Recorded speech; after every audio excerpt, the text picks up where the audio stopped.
Another stellar day. David's got a collar shirt. The sun is shining in South Florida. The leaves have changed in Montreal, Quebec. Maybe they've even fallen off a little bit. Snow is imminent in Canada, and the sun will be shining for another day here. Maybe tomorrow without a hurricane. But in the news, we like to talk about a variety of issues at the Rant Network. And one of them is going to be leaks on a boat. There was a cartoon, the leaks on the boat. If we all remember our cartoons with our kids. But there's a leak in the White House, which is kind of rather dangerous. Welcome, everybody. My name's Stuart Brisgell. That's my co-host, David Solomon. I gave him a twisted introduction just to make his eyes go up and down. He has a good brow today. Here, it's all about raw, unfiltered dialogue as we exchange ideas, experiences on all kinds of ideas from every corner of life. We're going to dive into this current political issue, but we also cover quirks of existence, whether it's venting over life's daily frustrations, traffic, a Best Buy purchase, an airline event, or something very serious that shapes our world, like today. Today, we got it all covered under the umbrella for the last 3.5 years. Join us every Monday, Wednesday, Friday, noon Eastern, unfiltered, unedited, and always raw. David, I started off the introduction in a little kind of obscure, awkward way, but I really meant it. Leaks on a boat causes a ship to what, David? Yes, sink. And if you have, not enough people to pull the water out of the boat goes under. And everyone goes along with it if you're not far enough away. The Biden administration has had some of the biggest cynics and the biggest anti-Israel people on it. And to no end, the man speaks on one side, I support Israel, while the other saying, shame on you. David, I know you've been following this one really closely. Why don't you dive on in? Stuart, I got to tell you, the word irony isn't lost.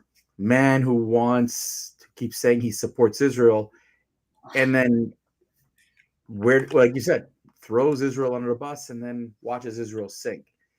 I'm not sure if this is incompetence or well planned by Biden, Harris, by extension, and the rest of the State Department and the Obama remaining lunatics who think that they understand the Middle East better than anybody else. But ladies and gentlemen, we have a real problem. Threatening Israel with holding arms as Israel's trying to finish the job in Gaza with Hamas.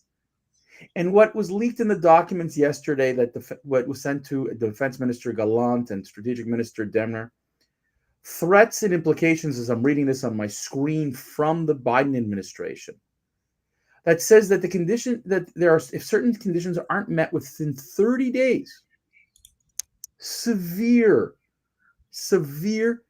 implications will hamper Israel's ability to finish the job. 1, reaffirm that there will be no forced evacuation from northern Gaza. 2, reduce vetting and other restrictions in order to increase the amount of imported humanitarian aid. 3, reduce the list of items which aren't allowed into Gaza due to their dual use for terrorist purposes. 4, restore full rights to UNRWA despite their affiliation with Hamas. And 5, promote humanitarian ceasefires to allow civilian movement in combat areas. Is somebody losing their fucking minds in the State Department and in the Biden administration? Is this what Kamala Harris calls supporting Israel? Ladies and gentlemen, let me remind you, it is Kamala Harris who keeps going around saying she supports Israel, but supporting Israel and then choking her at the same time isn't support. This is the Biden administration. Talk from one end of the mouth, but then the real deal comes out. Ladies and gentlemen, yesterday, Channel 12 in Israel proved that Hamas captured 47 out of 100 humanitarian trucks.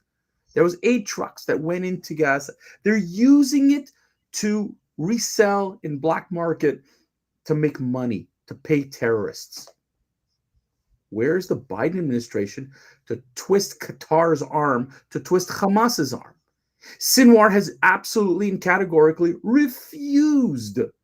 Okay, refused. White House National Security Council spokesperson John Kirby said he wished he could tell that there are fresh negotiations, but that's because Sinwar has shown no interest whatsoever in continuing this discussion because the Biden administration is choking Israel.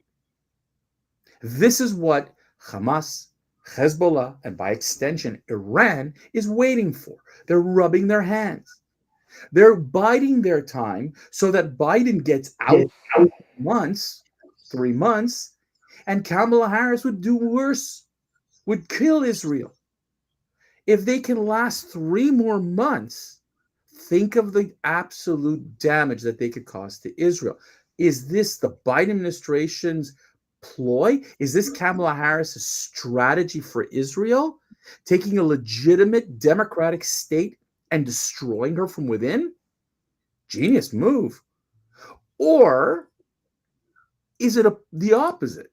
Is it actually a genius move that Israel is that the United States government has realized that if they embolden Hamas and Hezbollah and Iran, Israel can actually hit them hard?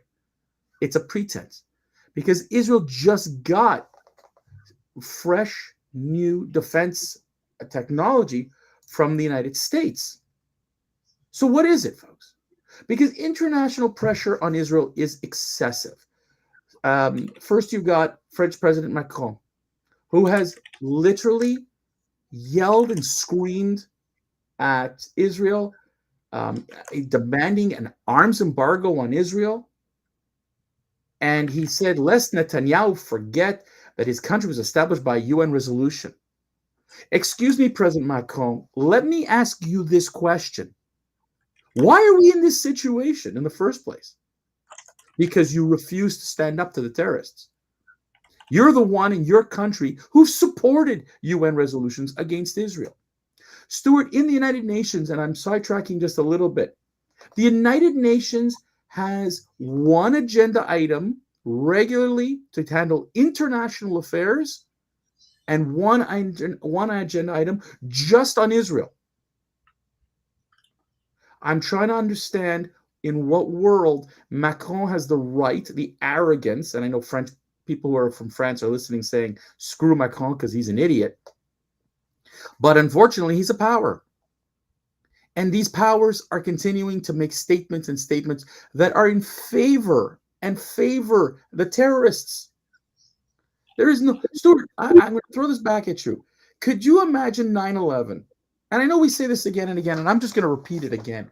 But could you imagine after 9/11, the United States was told by the world, oh no, you can't hit bin Laden. Oh no, you can't finish the job with a guy who killed 3,000 people in the United States. Oh no, you must cease and desist after years of going after them in Afghanistan and the thousands of people civilians that they killed, without thought. Could you imagine having to tell Obama, you cannot finish the job like Biden did? So David, you actually punted it to me. So let me kick it right back at you so you can continue as you take your little espresso shot. David, but that's the truth you just said. Let's review. Why did they or who did not want to take out bin Laden? It was Biden, of course. Okay. We have constantly said, and we've reported that Joe Biden speaks out of both sides of his mouth. And that Joe Biden prided himself that he is the last person that Obama would speak to and that he was not in favor. Listen, Biden got caught, liar, liar, pants on fire in 1988 and got disgraced. Okay? Let's go history. The man has chosen the wrong path in every single decision since his inception into politics. In fact, I think his congressional record or Senate record is one of the most atrocious in history, where he never took the right side. And you know what?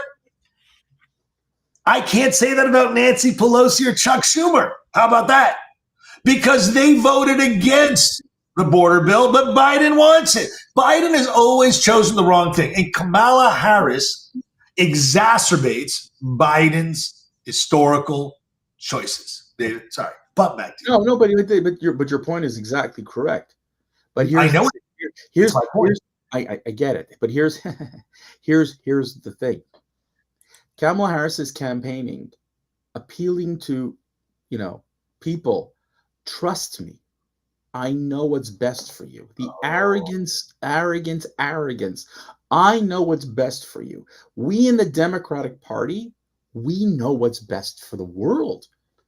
When in reality, the Democrats have been pushing this narrative of a two-state solution that is rewarding terrorism. That, it's amazing how many Marines are upset at the Democrats because 40 years ago in Lebanon, the same people Israel took out were the ones who killed hundreds of Marines in Lebanon. And the United States did nothing to get back at them, but Israel took them out. And today the U.S. Marines is thrilled with Israel, but not the State Department. Imagine, the State Department has decided that Israel is not an ally. So what is Saudi Arabia and other countries supposed to believe? And I use Saudi Arabia as an example because Saudi Arabia is the other kingpin in the Middle East. So what do you think is going to happen? Think about what happened last time. When Obama abandoned Israel, because Kamala Harris is going to do the exact same thing to Israel. She's going to throw Israel under the bus and pray for its death. And I would challenge her on this rant to come on our rant and challenge me on this, because I don't think she can get two freaking words together on this.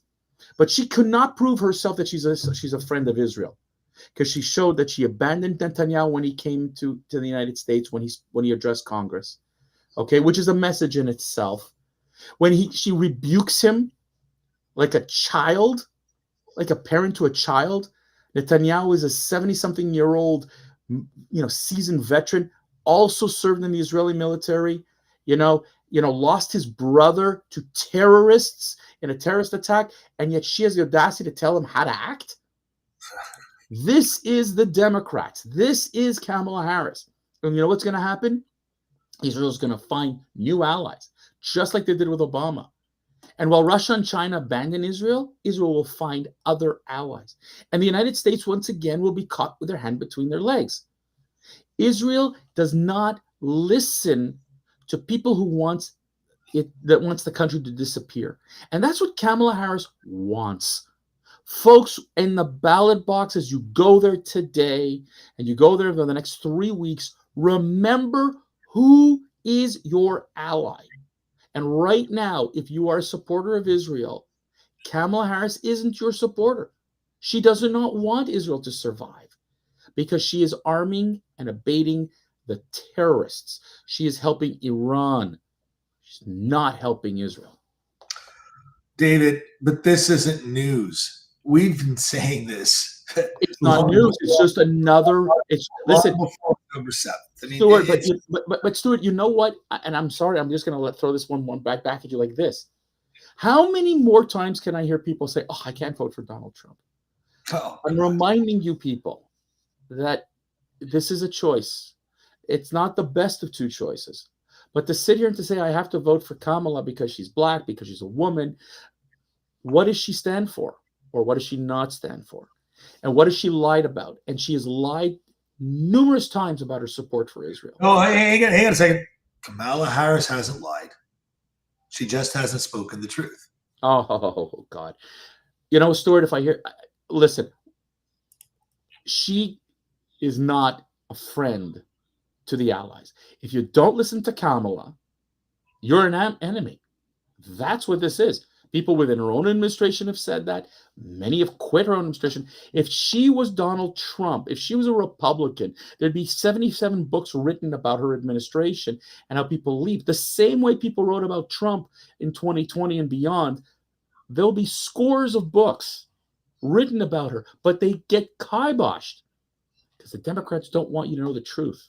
The truth is that they would rather see Israel now die than live. And that is a scary message to the United States allies around the world. You're either with me or you're against me. This is the Democrats' philosophy in the United States and outside the U.S. And unfortunately, guys, that's a wrap for today's episode. Thanks for lending your ears, your eyes, your time on your podcast, on your videocast, on Facebook, YouTube, or on our website.